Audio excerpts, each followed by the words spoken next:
This is the way.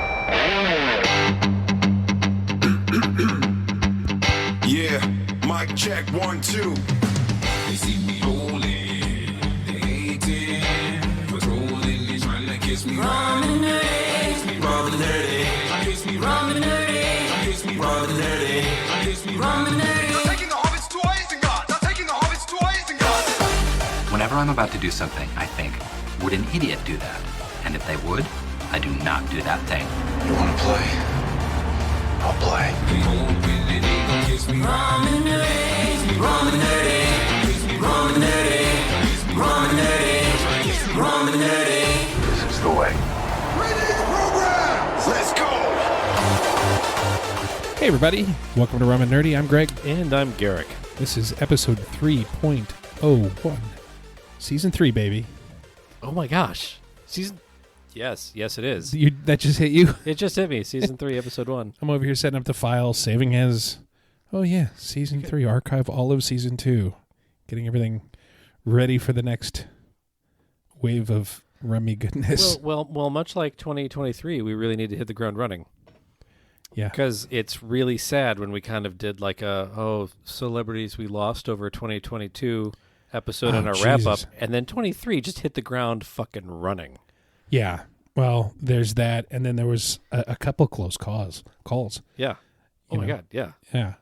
Jeremy Renner, I mean, he's doing better. Yeah, did you hear the full details on that? Yeah. Like, run over by his own snowplow? Yeah. But they haven't, like, we know that there was blunt force trauma to the chest and orthopedic damage. Well, he was hit by a fucking snowplow. And run over it. Yeah. Or run over by it. Yeah. That goes from terrible to violent. Yeah. So I'm waiting to hear, like, did he lose a leg or an arm? Like, what's going on? And what does that mean for Marvel and things moving forward? Well, you saw Hot Tub Time Machine. Yeah. Not to make light, but that's the first thing that comes to mind. Well, there's and Ken Block. Ken Block, yeah. You know, there's a stuntman / race car driver, and then you lose your life snowmobiling. Like, be safe with your hobbies. Yeah, and then there's, of course, anybody, like Monday Night Football this week. You know, and first, let me say, we had one of our regular listeners send me a text the other day saying, nerds don't care about football. Stop talking about football. But it's not going to happen. Yeah, take that. Yeah. So, again, Buffalo Bills, the Cincinnati Bengals on Monday Night Football with something like 5 minutes or 5.5 minutes into play, or maybe there was 5.5 minutes left in the first quarter. Something like that, yeah. Suspended the game and then just canceled it, suspended it for the week, as we now know, because, of course, what was he, a safety, Hamlin? Mm-hmm. I think he played safety, right? So he takes a helmet to the chest, goes into cardiac arrest, and they had to resuscitate him twice. But last I heard, he's trending up very, very well and stabilizing, and things are going really, really well. Yeah, I'm really curious to see what the full report is on that one, because it doesn't feel like a blunt force trauma issue. I know that sounds weird to say, but there's a name for that particular thing that can happen. Oh, where you get hit really hard and just go into cardiac arrest? Yeah, it's of course everybody was talking about it on Monday night and Tuesday, but it's there is a condition that much of a thud right on your heart from the outside will stop your heart. Yeah, that's. But then again, I don't mean to trivialize anything, but it didn't look like that hard of a hit. And because he was the one that was kind of doing the hitting, because he was the one he was the tackler. He was the tackler. So usually when you are the one in that situation, you kind of line things up so it's more comfortable for you. So I don't know. Well, at the end of the day, like everybody, there's been so many heartfelt things. All 32 teams changed on their social media profiles to call them out and say that are DeMar Hamlin or praying for I forgot exactly what it said. Yeah, and my personal favorite was his charity. Because he had started a GoFundMe to raise money for children in his hometown, just to make sure that they got Christmas gifts. For Christmas, it was like a toy drive for kids, and he set a goal of $2,500 as his goal for this charity fundraiser thing. Last I heard, it was like $4.5 million and rising. 6.5 as of this morning. That's insane. I mean, it's good. It's an amazing outreach, but oh my gosh, to have your interesting things about this. So one, and it's funny, this is not what we were going to talk about, but we're talking about it now. Not at all. Yeah. Interesting thing about it is that there were at least one or two other players that had said 10 years ago the NFL wouldn't have. They would have said just hey, we're going to put him in an ambulance, keep going. Yeah. But I think this is a little different. When you saw the reactions of the faces of his teammates and even the other team, the teams did a really good job of kind of creating a wall so that the cameras and the viewers and even the spectators in stand couldn't see what was going on. And I want to say this. So from personal experience, having to have given somebody CPR, somebody who went into cardiac arrest. You do not want to witness that. That is not something that you want to see, and it sticks with you having to do it, even to the point when I watch it on TV in shows I'm like, that's not what it's like. Yeah. That's physically, that is not what it is. That's, it is so much more violent.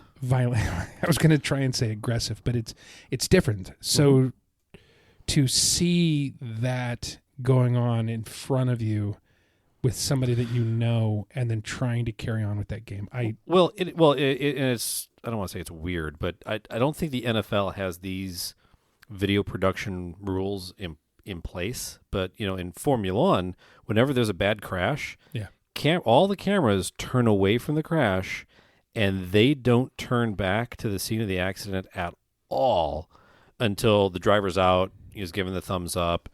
There's confirmation that they're okay. Until you see that, there's nothing. They just, hey, we're gonna show you clips of just people's reactions in the stands and just. There's not like other cameras that are there to document, like, hey, so that later on they go back and look. Oh, look, this is where the tire came off. Oh, no. I'm saying there's absolutely all of those cameras are there, but the video production people back in the booth. That makes sense. They're not, like, hey, we're not going to show camera 3 for a while. Yeah. It seems like in some of those cases, specifically in racing, sometimes having documentation of what happened and when in that process. Oh yeah, and that's why all that stuff exists, and you will always that will always exist. It'll always be recorded. Yeah, it's not going to make it to television, and that's appropriate. Yeah, but to see the league, the players' union, the teams, the players, everybody stepped up, and it became about immediately doing what was right. Mm-hmm. And I think they handled it really well. I'm interested to see, because they've said that they're not going to replay the game this week. And of course all the season final games are this weekend. My guess is and of course I'm rooting for Kansas City. If Kansas City wins against the Raiders, the impact of this game becomes more significant. How so? Because if Cincinnati wins, if Cincinnati can beat the Bills, then Kansas City's the number 1 seed in AFC, and they get the first week bye, they get home field advantage, they get all of the things that you get with being the number 1 seed. Mm-hmm. They are tied with the Bills, but the Bills beat them, so they get the tiebreaker. So in this case, the way postseason is seated on the AFC is contingent on that game. as long as Kansas City wins this weekend. If Kansas City were to lose to the Raiders, which right now they're really not, it's really not supposed to be that close of a game, but it's been Kansas City who, despite how overwhelmingly good that they've been playing, somehow managed to make every game close, no matter whether they were supposed to obliterate the team or not. Yeah, I'm a Packer fan. I know how that works. It's like, yeah, Kansas City's favored by 475 points on this next one. And it comes down to a field goal. Yeah, in overtime. Yeah. So I don't know how Kansas City does it. And the funny thing is, too, Mahomes broke 5,000 yards. His second 5,000-yard season. And he's doing it with these close games, and it's like it's amazing. Huh. But there's a really good chance that on Saturday afternoon when they play, Mahomes is going to end up with in the range of the fifth to third highest yardage season from anybody in NFL history. That's kind of crazy. Yeah, and his pass record is 5,097. He's only like 60 yards behind that, which was the 10th all time. Well, he's been doing really good. Yeah. Anyway, that's kind of a random snaking thing to say. It's been a weird couple first days.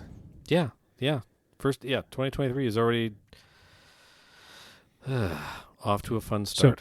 So, after we recorded last week, Barbara Walters? Barbara Walters, yeah. And Pope. Yeah. Benedict, Pope the Benedict, yeah. 14th or whatever, I don't know. It's the Pope, previous Pope, had passed away. The one that resigned. Yeah. And you know what? We forgot somebody off our list. Who did we forget on our list? Robbie Coltrane. Oh, yeah, that's right. Hagrid. Yeah. Oh, my gosh. For a nerd show, we should be shot or canceled or something like that. You can take my podcast when you pry it from my cold, dead glass lips. Yeah. Anyway, so hey, the Bad Batch, the thing that we were actually going to talk about. Holy shit! And we might need to save this till after we refill, but because there's a lot to break down. There really is, and truthfully, we're recording this on Wednesday, so the episode it just dropped today, and yeah. When I was looking up, as we normally do, we look up for some sort of fun pre-credit or post-credit things before we start recording, and I was looking at it, and I was just doing random searches for Bad Batch to see if there's some fun quotes or memorable thing to put in there, like we usually do. Yeah. And hey, look, everybody, a little behind the curtain. I look behind the curtain, and I was surprised at how many YouTube videos there already are breaking down episode 1 and 2 and Easter eggs and other people things. actually do research and reporting and all that other crap. Yeah, no, we just tell you. We just sort of get opinion. together and like, yeah. Hey, you know that show that you watched 7 days ago? We're going to talk about it. In detail. Well, really. We should probably do a spoiler alert warning for it. I don't think we need it every time. This is going to be pretty obvious we're talking about. It's going to be pretty obvious we're talking about the Bad Batch. Okay. Yeah, based on the logo. Well, how much time do you got? Do you want to just cut to a refill and then Let's take a quick break so we can get the rum out, and we will be right back. Company, always on the run. Destiny is a rising sun.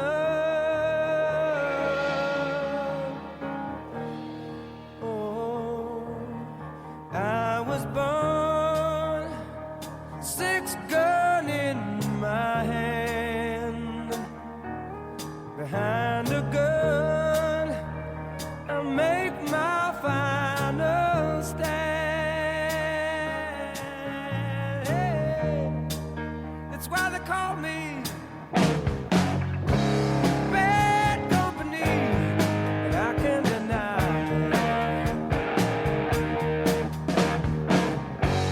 bad company till the day I die. Till the day I die.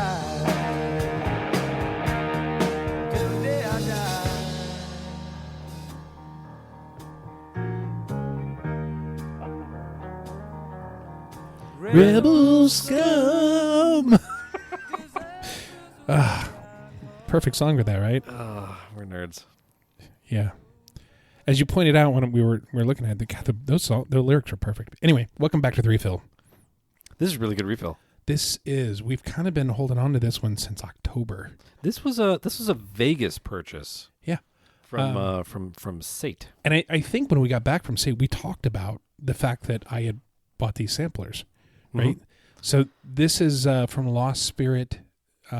This is the Lost Spirit Navy style rum, and we talked all about the science of it. I without us going back and about what the Navy style is and we specifically how they do their simulated aged over 3 days to simulate 3 years and the Lost Spirits. Yeah, okay. Their technical shenanigans. Yeah, I'm pretty sure all of their wizardry. We had talked about that on an episode where we were describing it. I think sounds like something we would have done.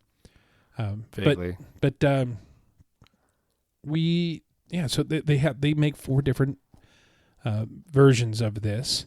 The Navy style, the pineapple, there is the cream de cherry, and of course there is the 20,000 Leagues Under the Sea.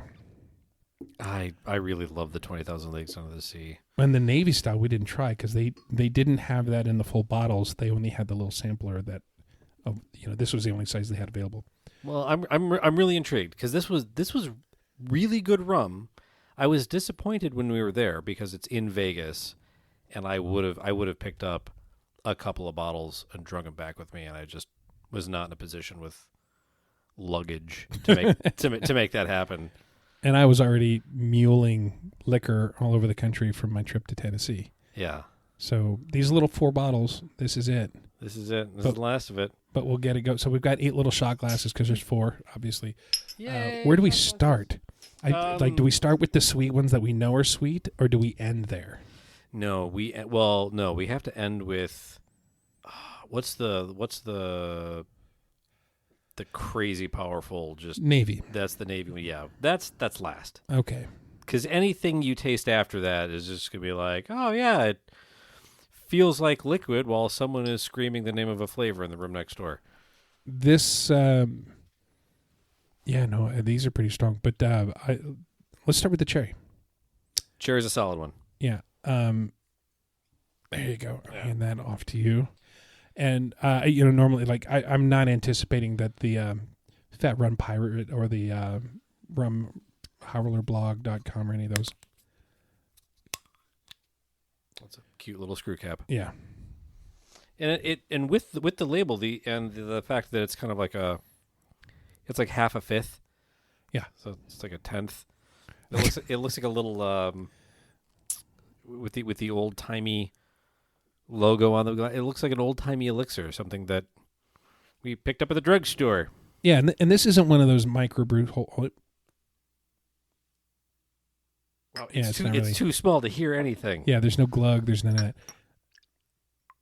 There you go. So this is not one of those, hey, we're a micro distillery that we have the little experiential thing that you can do and then 400 miles away in some factory in a small town, this is made and bottled.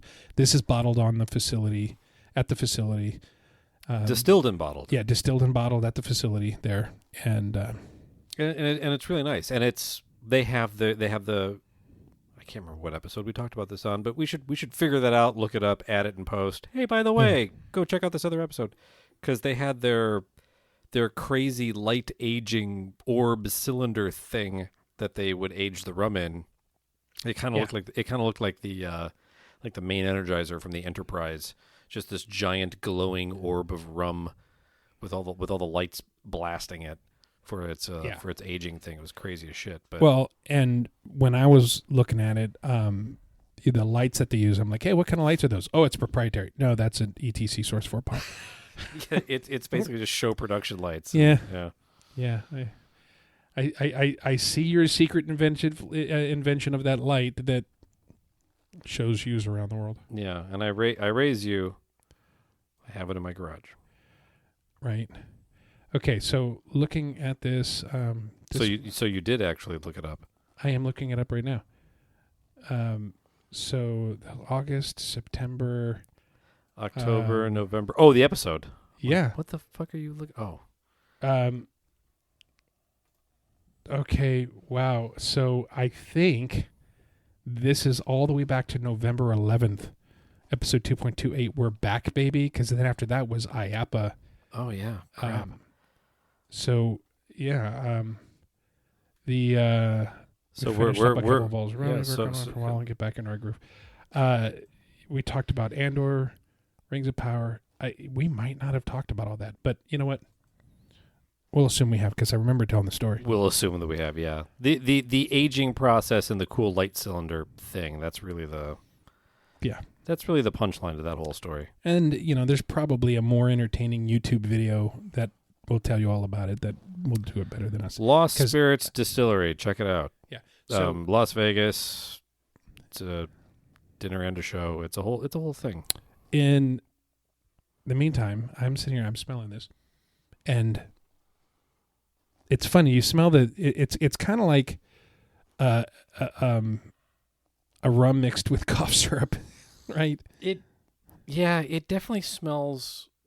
Have you ever made one of those things where you take like a thing of rum and then you just soak it in fruit No, for a couple of months and some sugar and you stir it up and like it's No. It tastes like it smells like that. It smells very like a very cherry forward.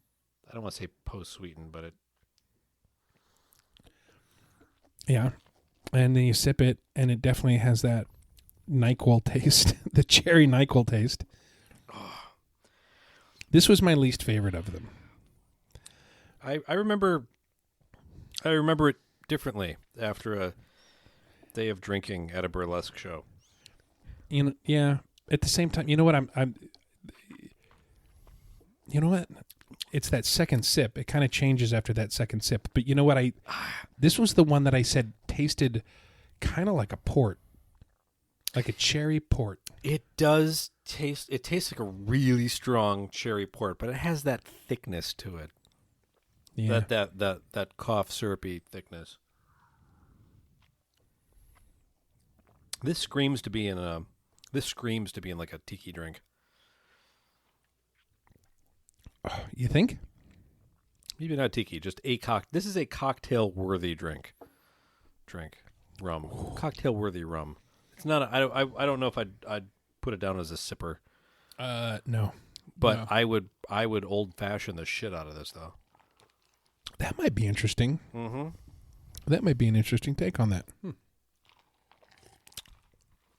Have a sip of my Mio water while I cleanse my palate. That one might take a minute to cleanse. Yeah, I'm doing the old Coke Zero. It's not bad. It wasn't my favorite though. I was as soon as you brought the little bottles out, I remember my favorite. I want to see if it's still my favorite. The 20,000 Leagues. 20,000 Leagues. Well, before we get there, I'll hand you bottle number 2. Part of that is IP biased. The pineapple rum. This one, to me, is the right one for a tiki drink. I think that the pineapple lends itself more to that.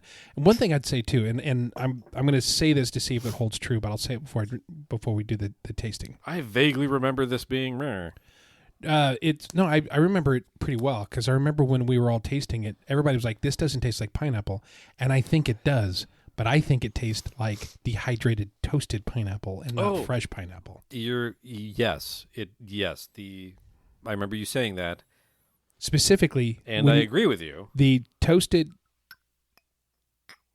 the toasted dried pineapple garnish at Aku Aku. That I think they used to top the Tiger Fucker. I think there's like a thinly sliced pineapple. I thought that was like a lime wedge or something that they set on fire. Then it's a different drink. There's a drink there that's got a dehydrated pineapple that's laying on top of the drink that kind of slowly becomes rehydrated as it soaks into the drink, but it's a toasted dehydrated pineapple slice. And that's what this reminds me of. Which I would confirm if you hand me my drink. LostSpirits.net. Oh, yeah, here you go. Sorry. Yeah, pouring it over there, just like hoarding it. Yeah. See, even the smell. The smell smells to me like dehydrated pineapple. And and more importantly, it's the toasted part. Yeah. Because you do smell pineapple, but it's not as bad as the banana runts, conspiracy theory. But it's definitely toasted pineapple and not pineapple. Oh, that's good. That is way better than the cherry. Absolutely, all day long. Whether it complements the base rum, whatever it is, it's smoother. And I do think this would make a really good base to a tiki drink. It's still a little thick, and because what's the only other pineapple rum that we have in regular circulation? The only other one. Yeah. No, there's more than one actually, but the good one is Plantation. Mm-hmm. And again, that one doesn't taste like one of those infused ones. It tastes like they've used the sugar from pineapple to distill. Yeah. I absolutely love the Plantation pineapple. But this again, it feels like post-sweetened, little something extra. What are you doing? I've got a little surprise. Oh, I'm intrigued. So and non sequitur, because I I think it's going to go well with this. Yeah, I was about to say, this feels like I shouldn't be cleansing my palate. No, don't cleanse your palate. Have you finished it? No. Okay, good. During the holiday season, and I think we talked about this, we got a honey baked ham. Yep. While we were at the honey baked ham company, we realized that they have this little sample pack of rum cake that has coconut, vanilla, and chocolate. There was another one, but I ate it. I'm not going to talk about it. Don't ask me again. I'm not going to talk about it.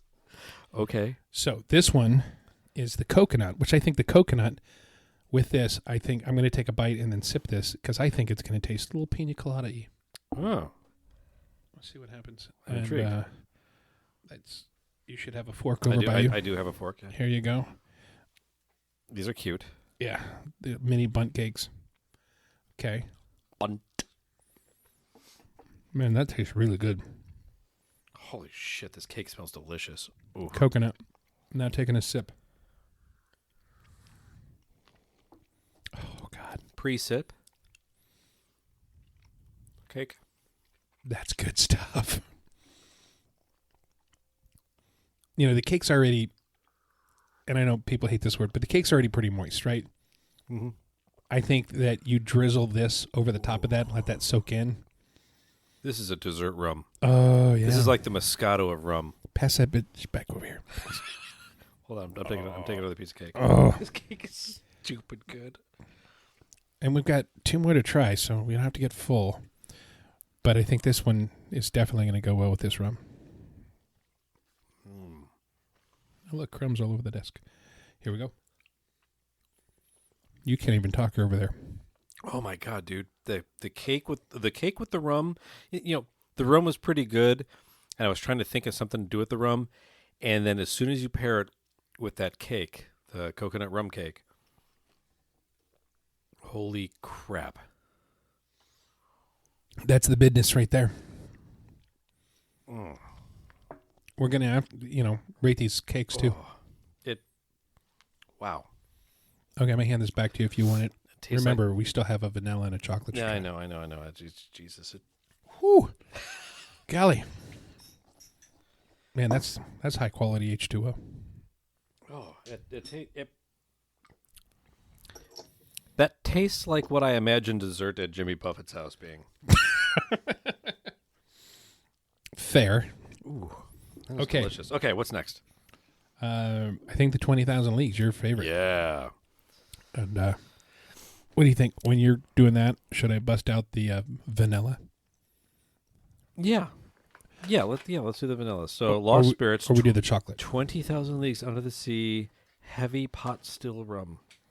I remember this being just absolutely delicious, and one of the rooms they had at Lost Spirits, because the entire Lost Spirits Distillery tour thing, that's like a dinner theater burlesque show. It's not experience. There is a dinner package that you can get, but it's not part of the normal thing. I'm just saying the thing. Like, we bought tickets to a thing. We went to a thing. They had drink stations. But the entire play, it's not just your usual, Here's the bar. There's the still. Here's the tour. Agreed. Here's your 3 samples. You're done. There were like Cirque du Soleil dancers and contortionists, and every room was highly themed. It's highly themed, but it was highly themed in the way that kind of like very carnival. It was really well done, but it was very low tech, but on purpose, stylized that way. It was yes, carnival stylized is really the best way to describe it. But the room where they were serving the 20,000 Leagues was a submarine room. Mm-hmm. So just a long room that was a great room. Porthole windows, and it had that kind of steampunk Jules Vernish vibe.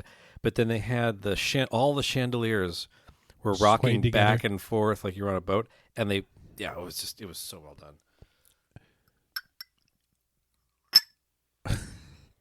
You're doing the clanking and all that just to add fully where it doesn't exist. It's so quiet. There's not enough liquid. There's not enough glass. Yeah. Well, there's no cake. There's no ice cream. Happy birthday. I was told there'd be punch and pie. Yeah, it's again this is a Jamaican style. This smells like a traditional Jamaican rum. Huh, very interesting.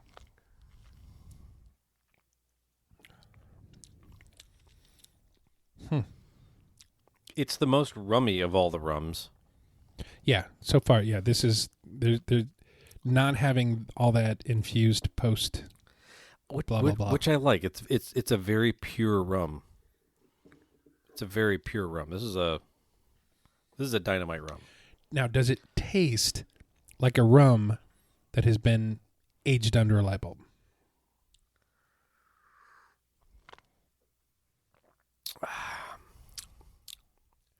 I mean, it doesn't taste like a 10-year rum. It doesn't taste like a 10-year rum, but it doesn't taste like a 2-month rum. No. Like how old is this? It's stupid young. Like 10 days. Yeah. Their process, it's like, hey, we're going to do this thing and blah, blah, blah. Yeah.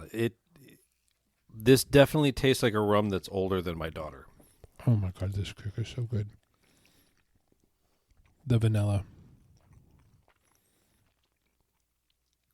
So good. I don't know if I like it as much as the coconut. I don't think it's quite as good as the coconut, but it is really good. Not dry at all. This is perfect. But ooh. So we'll go ahead and we'll talk about the science a little bit. So the idea of when you barrel age a rum, the whole thing about that is it doesn't just, hey, it got old and became a different flavor. It interacts with the barrel. Mm-hmm. And it gets its color from the charcoal, from whatever it might have been used. The barrel might have been used before, whatever else. And so some of the things that were in the barrel, those flavors, those notes, those colors, basically that's being infused into the spirit. But it's not just infusing. The chemical nature of the barrel and the charcoal mm-hmm. chemically reacts with things, and it changes elements about it, depending on what wood and everything else. Yeah.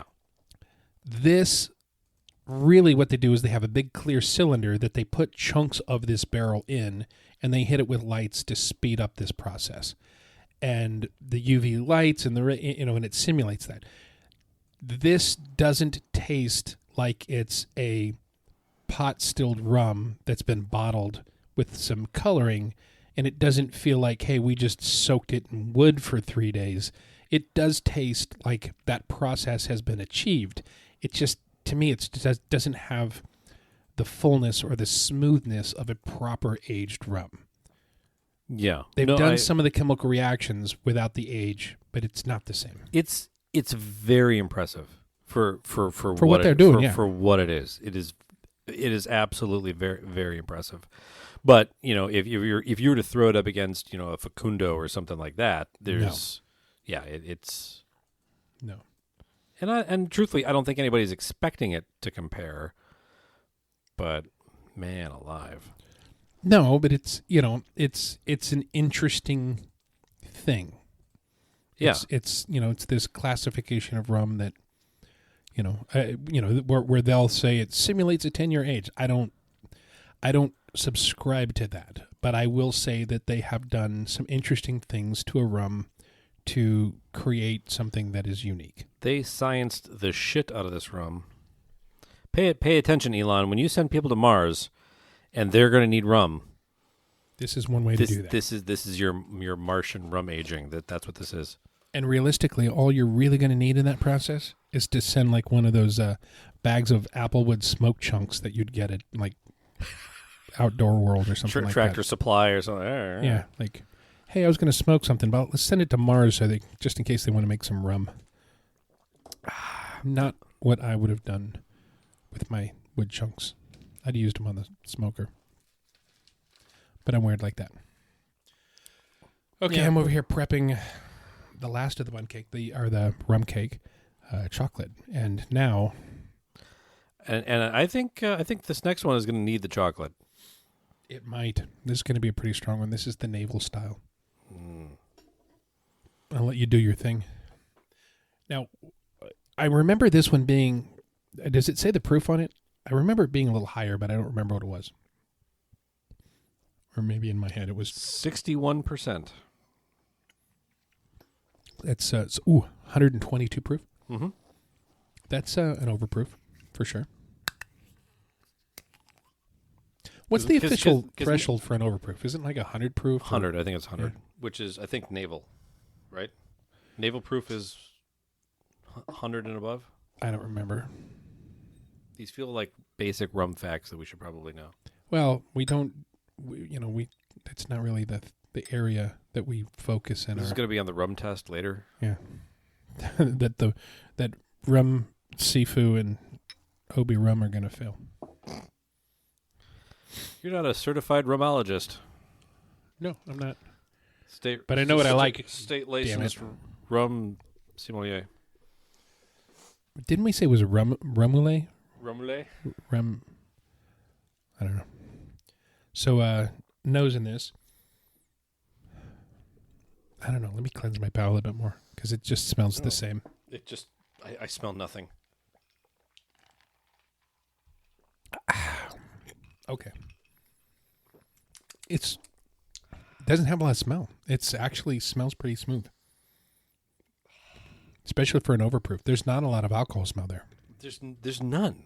Like, I would honestly question as to whether or not I should take a COVID test had I not just done all of the other cakes and rums to verify. No, my shit's working. I remember it. That's weird. weird. I smelled something like 3 minutes ago. Nothing. I smell nothing. Before, let's officially clink one glass. Mabuhay. Mabuhay. Words are hard. Yeah. There's that overproof. Whew. It's like the 20,000 Leagues, only stronger.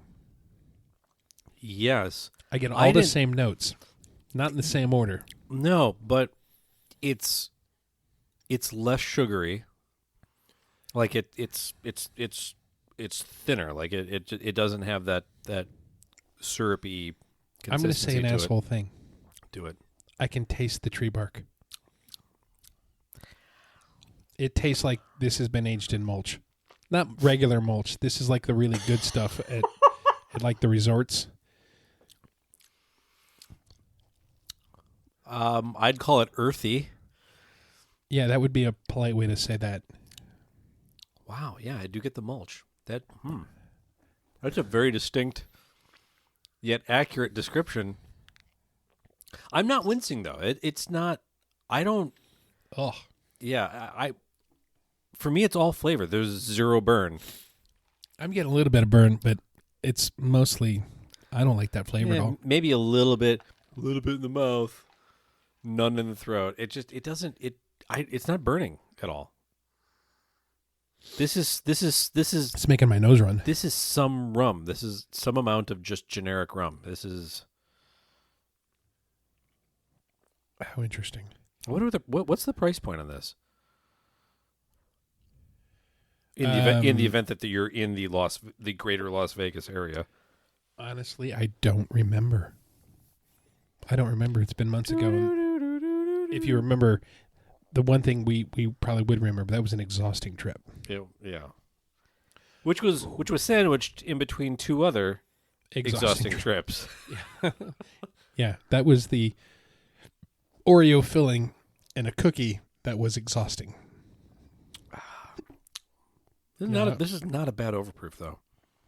I disagree. You don't like it? Not I find very few redeeming qualities. In fact, if there's one thing I would say, well, bust out the cake, motherfucker. There's one thing I would say that this rum would probably succeed in, and that is getting me inebriated with enough of it. But I wouldn't drink it. You wouldn't? I mean, it's better than Malort. Oh my! Well, come on, anything's better than Malort. Ooh. Sweaty gym socks are better than the Malort. Oh, man. Oh. So we're pairing this with the chocolate rum cake. Yeah, there's like chocolate chips in there, too. So diet starts tomorrow. Yeah, tomorrow.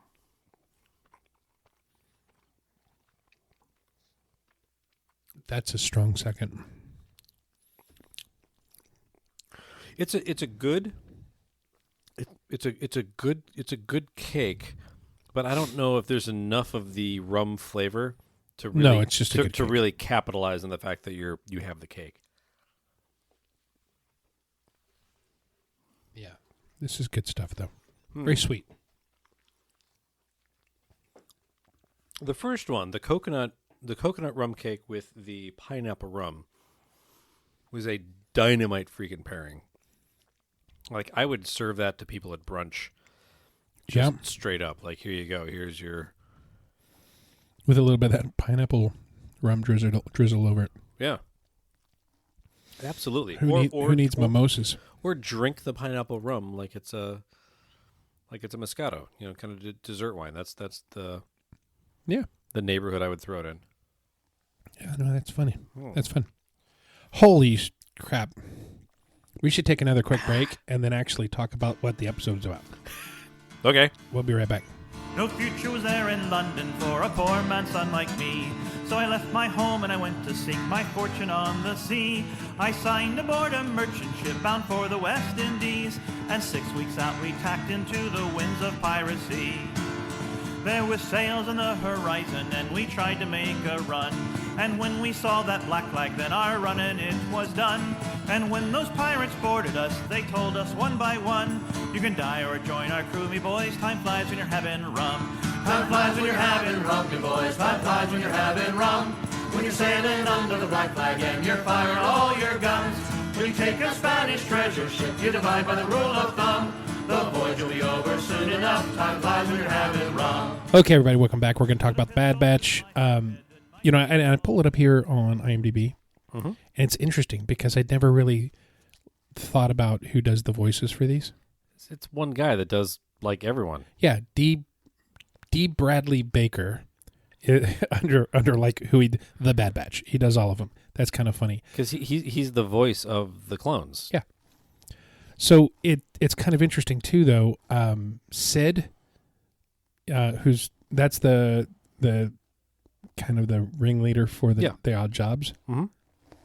Rhea Perlman, Clone Troop 99. Yeah. What? Who? Rhea Perlman.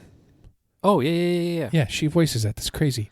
You didn't realize that? No.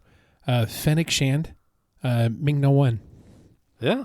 Yeah. So it's kind of funny. They have some real actors that are voicing these characters. Well, obviously all of them are actors. Well, yeah, but I mean it's people that you'd know from your childhood. Yeah.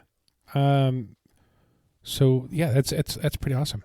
Anyway, so Bad Batch season 2 premiered with episode 1 and 2 today. And it was interesting. We watched them, but we just watched them before we started recording. Sandy even joined us, although I think she was mostly... she was playing Candy Crush or something, yeah. Can I just say, overarching thought that they started in... I think they started in the original Bad Batch, and then it continued. You see it in Andor. You see it in a lot of these post-Order 66 pieces of content that are being created. They're really trying hard and succeeding at making the Empire seem evil. Yeah. Because that's one of the things that bothered me all the way through the prequels and Clone Wars is you're rooting for the Republic, and you know that the Republic becomes the Empire, and at some point, and at some point in time, you're like, what do they just get new logos? Like, hey, we're the Empire now. Here are your new polo shirts. Go out and do bad stuff. It's not like that. They show kind of the slow decline into how everyone becomes corrupted and genuinely evil. And this punctuates at the end of season or episode 2. There's a very dark moment, but and you're right. Spoiler alert! Oh yeah, spoiler alert! We've already warned everybody. So it's interesting to me because you've got obviously he's not Admiral yet, but Thrawn. Mm-hmm. You're gonna do it. Drizzling a little bit of I'm sorry. I have all of the rum and cake on my side of the studio table Just here. So save me one more bite of I'm gonna put some. I'm straight up gonna put the pineapple rum on the coconut. Do it.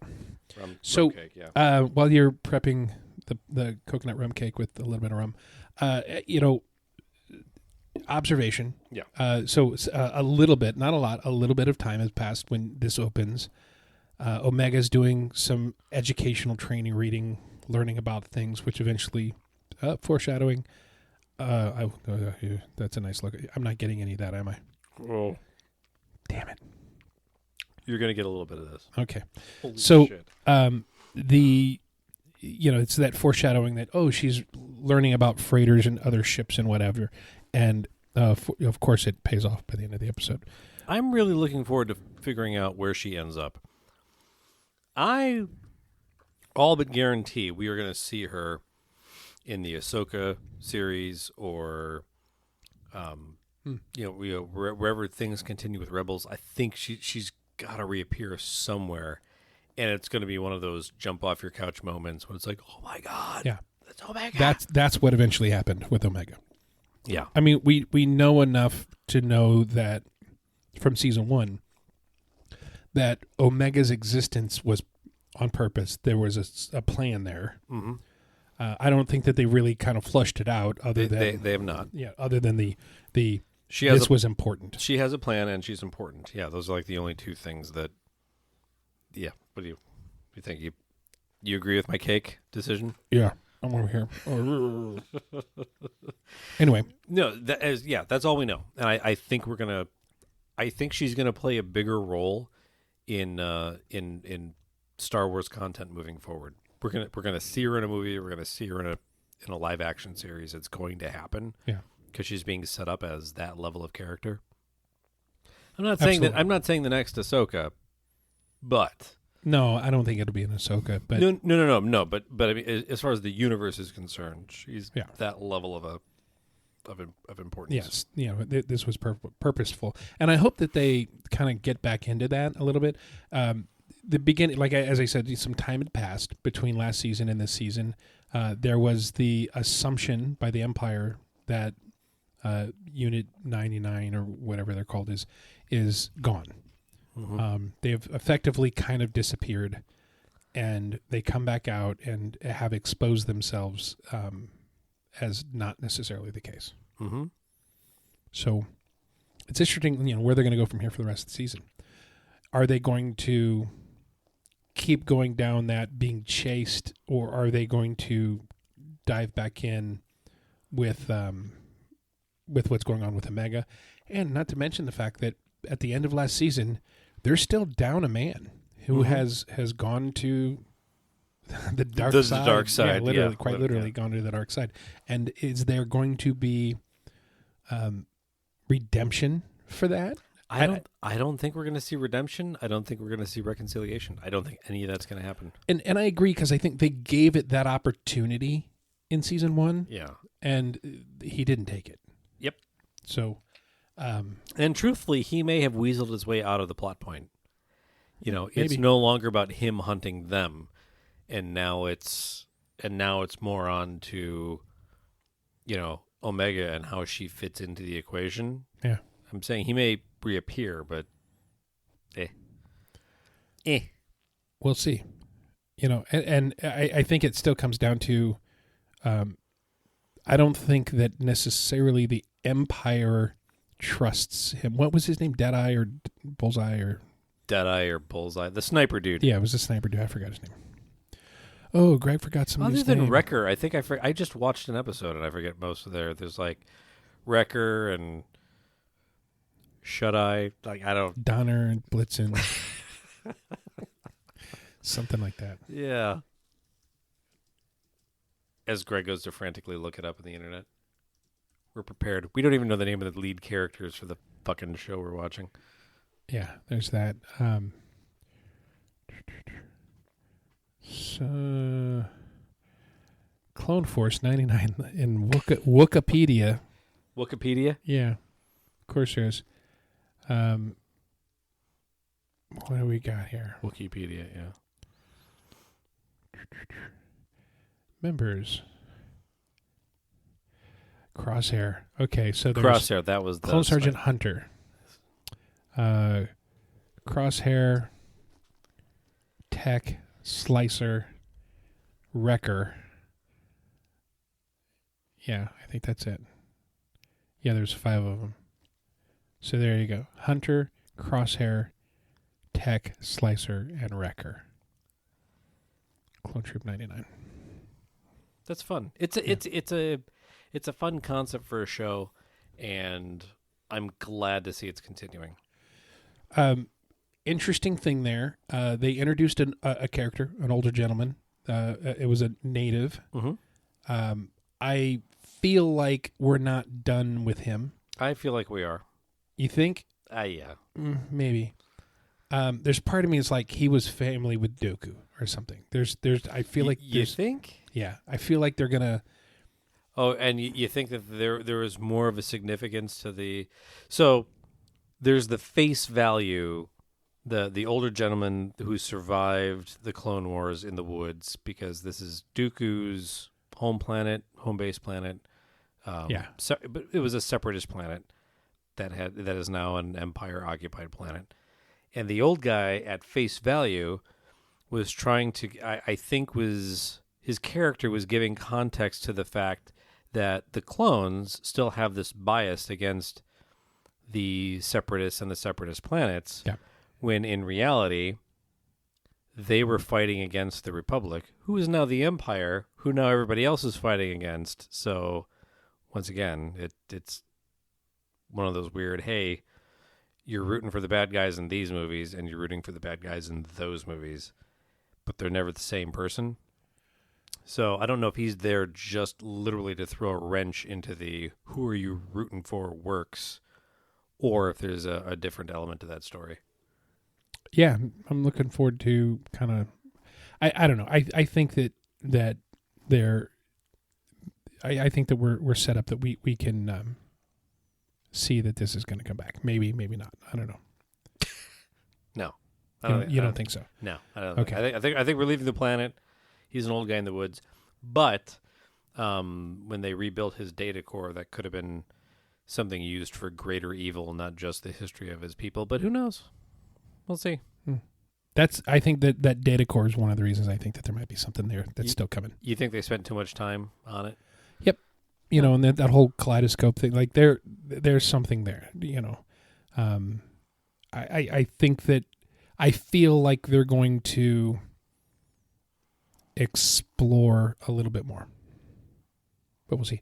One thing too, like the Sid's friend that was there when they came in that left. Mm-hmm. I thought when I heard the voice, I'm like, that sounds like Wanda Sykes. It was. Absolutely Wanda Sykes. Yeah. But again, they're pulling in real people to voice these characters. So yeah. Anyway, all that aside, another thing, Easter eggs. Okay. End of episode 2. Of course, Omega's gone back in the ship to try and get this whatever she can from the war chest. Yep. And there's that moment where she's on a platform that is about to tip. Oh, yeah. With a platform just below her. I can reach it. It's just out of reach. I don't know if this I can get the treasure. I don't know if this is necessarily an Easter egg, but it's definitely a nod. It was, yeah. To Indiana Jones and the Temple of Doom. No, Last Crusade. Well, Last Crusade. Yeah. So Temple of Doom. Yeah. What was I thinking? wrong one. I can reach it. Let it go.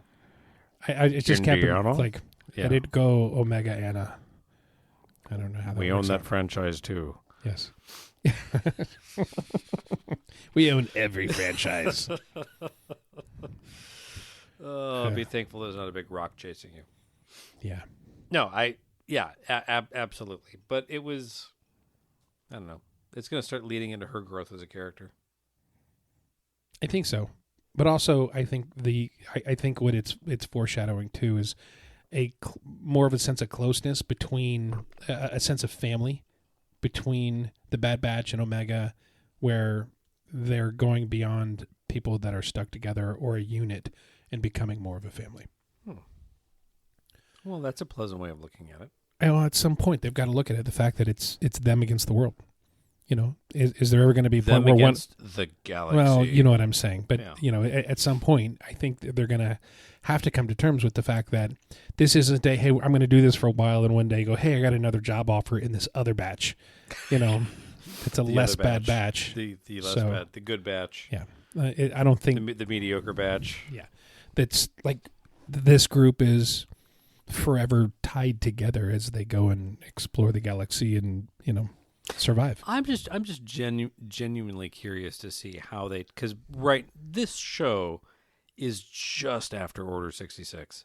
So in the grand Yeah. scheme of everything, like we're way before Andor. We're way before, well, I don't know if we're way before the Ahsoka show, but I mean, we're fresh off of the heels of Order 66. Oh yeah, So, and the Skywalker twins, right?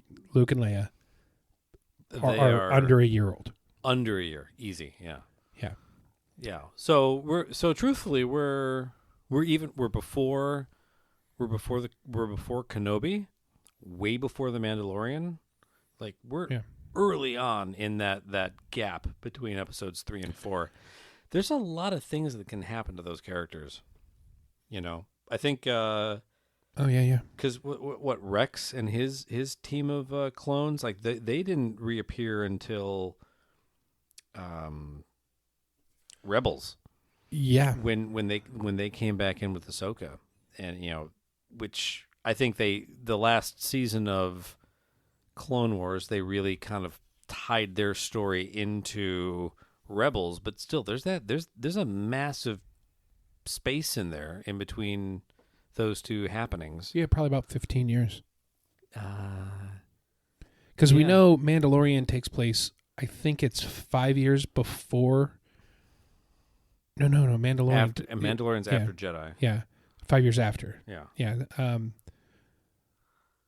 And with Andor, yeah, I want to say Andor's before Rogue One. because Rogue One is before Episode 4. Luke's like somewhere between 17 and 19 when he leaves with Ben, right? He's a in Episode 4, New Hope. yeah. Yeah, he's mid whiny teens. Yeah, so we're looking at, I mean, there's like realistically 15 to 17 years that's not really well documented other than what happens in Rebels and I feel like that's it. And do you remember the giant force wielding creature that they had in Rebels? Kanan was like learning from, like when he was first blinded, and Vaguely, but not Bindu, I think really. his name was, the giant tree looking force Oh, wielder thing. yeah. That the really giant. Yeah, the really giant thing. Yeah. Yeah. Do you know who voiced him? Uh-uh. Tom Baker, the fourth Doctor Interesting. of Doctor Who fame. Yeah, like I just found that. I thought it was a completely different old British guy. Turns out, no, he was my favorite Doctor. That's crazy. There's a lot of content. I'm looking forward to see how they fill it all out. Yeah. You know, and But yeah, I'm really looking forward to Bad Batch. The aforementioned Doctor Who doesn't come back until November. Yeah. I still have to finish the final Jamie Whittaker Jody. That's what I said. There's no proof I said otherwise. Except for the 122 proof of this rum. This is the sound I make when I shake my head and close my eyes like, oh my God. I'm sorry. Yeah. Well, you should. Her last season was really good. Yeah. There's one episode in there, and I've said it before, I think her writing and Capaldi's writing, I think, they kind of got the short end of the story stick. Yeah. There's one episode in Jodie's last season that is freaking pinnacle Doctor Who storytelling, and I absolutely love it. Oh, I'm looking forward to it. Yeah. Well, I'll call it out when you get there. Okay. Other things, and just because we're running late on the show, but I do want to mention, last night I watched Quantum Leap Reboot Episode 1. What did you think? I didn't think it was great. Specifically, and this is just a production thing in me in the art direction, when he jumps into the bank robber's van and everything else and he gets out, I'm like, oh, universal backlot. Yeah. And it's like I spent half that episode thinking, wow, Universal really needs to update that backlot because the modern day backlot looks a whole lot like 1978. It looks like Knight Rider. Yeah. It's Knight Rider Town Number 2. Yeah. And hey, the street lamps look exactly like the street lamps from Back to the Future. Not a coincidence. Now, all of that said, I will throw this out there. I appreciate the fact that they are really incorporating much more of the storytelling back in the office, in the lab. So you're getting a lot of, like in the original, you never really saw anything. There were very few episodes where you actually saw Ziggy and Gushy and the lab and very few. The imaging chamber, the leaping chamber. Like, you saw all of that stuff over the course of, what was it, 5 seasons that show lasted? You saw all of those elements, but it was 1 or 2 episodes tops. We're right off the bat. You don't it jumps into, modern day. This is what's going on, and the whole episode they're jumping back and forth. Mm-hmm. You've got oh God, what's his name? Plays Ernie in Ghostbusters. What's his name? Ernie Hudson? Or that's the actor's name. Yeah. Okay, so I was half right. Yes, we all know I suck at Ernie does play Ernie in Ghostbusters. Yeah, so he's in this. There's some interesting characters that I want to explore more before I talk too much about. But no, we should do a new Quantum Leap episode. Yeah, because it and what you brought up, it's an interesting take, because that's one of the fun things about the original Quantum Leap is, Sam was trapped in the past. It says it in the opening credits. Trapped in the past. Yeah, you are trapped with him. So every time Al comes out and he says something profound, or this is what's happening in the future, and then he steps back out of the imaging chamber and through that, the glowing door thing, and he disappears, you're trapped with Sam in the past. Yeah. Did Sam have amnesia though when he started? Yes. Oh, absolutely. Okay. I didn't remember that because part of his brain doesn't leap and lives with his body in the leaping chamber with the person that he leaped into. Because that's another thing that they vaguely touch on. And there's only like a handful of episodes where they went to talk to the person that Sam leaped into. Their consciousness is in Sam's body in the leaping chamber, and they have some of Sam's memories. Oh yeah. Okay, that rings a bell. It's just part of the whole leaping physics, blah blah blah. Well, made up, sitcom physics. I'm really good at that. Yeah. Well, and then there's a whole, and you've watched pretty much most of the season, right? I've watched 1 episode, but the whole there's this ring, and it's probably the daughter of Dean Stockwell, blah blah blah. So I'm interested to dig into it. So I'll catch up a little bit, and then we can do an episode here in a few weeks. That's fine. The one thing that I want that series to close is the original Quantum Leap had one of the saddest endings of any television show. You want Sam to come home? Of all time. Just the last words on the show, black screen, white letters, Sam Beckett never returned home. And you're like, wait, what the fuck? Really? I just spent 6 years invested with this character, Yeah. trying to see him get home, and then no, just sorry, it's all been for naught. I think they want closure. I want leaping closure. and it would be great to get Scott Bakula to do it. It would be amazing to get Scott Bakula to do it. Also, leaping closure. It's a great name for a shot. Yeah. The interesting thing though is if his body never jumped, and it was just his consciousness. It was his body. In theory, is still in Cold storage. It's still in the mountain. It's still in the thing. Yeah. So the interesting thing about Stallions Gate, New Mexico. Wow. See, that on my ass. Oh my God. The interesting thing would be because that would also explain how the actor has aged.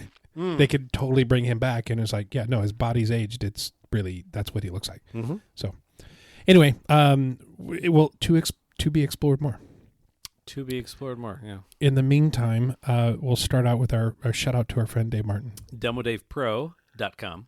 I thought it would be fun to do a season 3 different intro, but we didn't do it, so whatever. Ship has sailed. Anyway, check us out on our website, rumandnerdy.com. That's rumandnerdy.com. As Greg burps halfway through his... I have to get the hiccups. Oh, really? Yeah. Well, that's convenient. Mm-hmm. Social media? At Rum and Nerdy. Also A-N-D. There you go. All that. Thank you for listening. We look forward to 2023. Stay nerdy, my friends.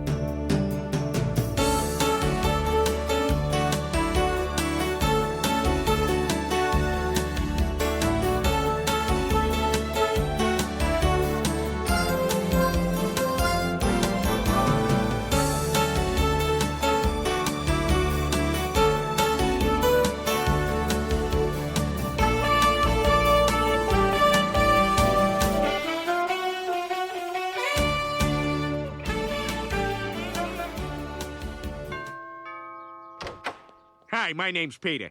I'm a Jehovah's Witness here to spread the good news of the story of Jesus Christ. Okay, go ahead. Really? Wow.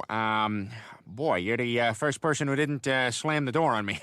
Okay, Jesus was a miracle worker of sorts. He would travel from place to place, putting things right that once went wrong, and hoping each time that his next leap would be the leap home.